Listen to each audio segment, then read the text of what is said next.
A big step forward today in rebuilding efforts after a tornado outbreak last April in Van Zandt County.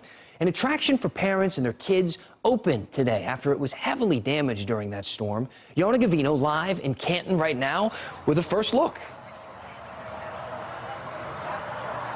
Dan, all around there are still bits and pieces of evidence of that very, very bad tornado. Check it out. This sign right here, folded in the middle right here. Another example of the sign folded from the strong winds of that tornado. But the owner of Yesterland Farm says they're back, bigger and better.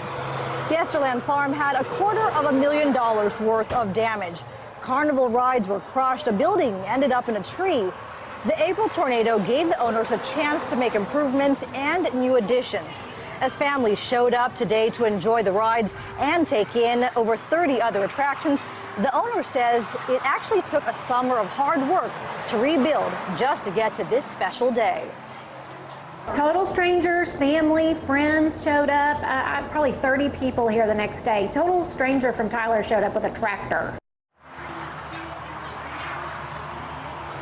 And the festival will run through November 5th. Go ahead and head to our website, cbsdfw.com.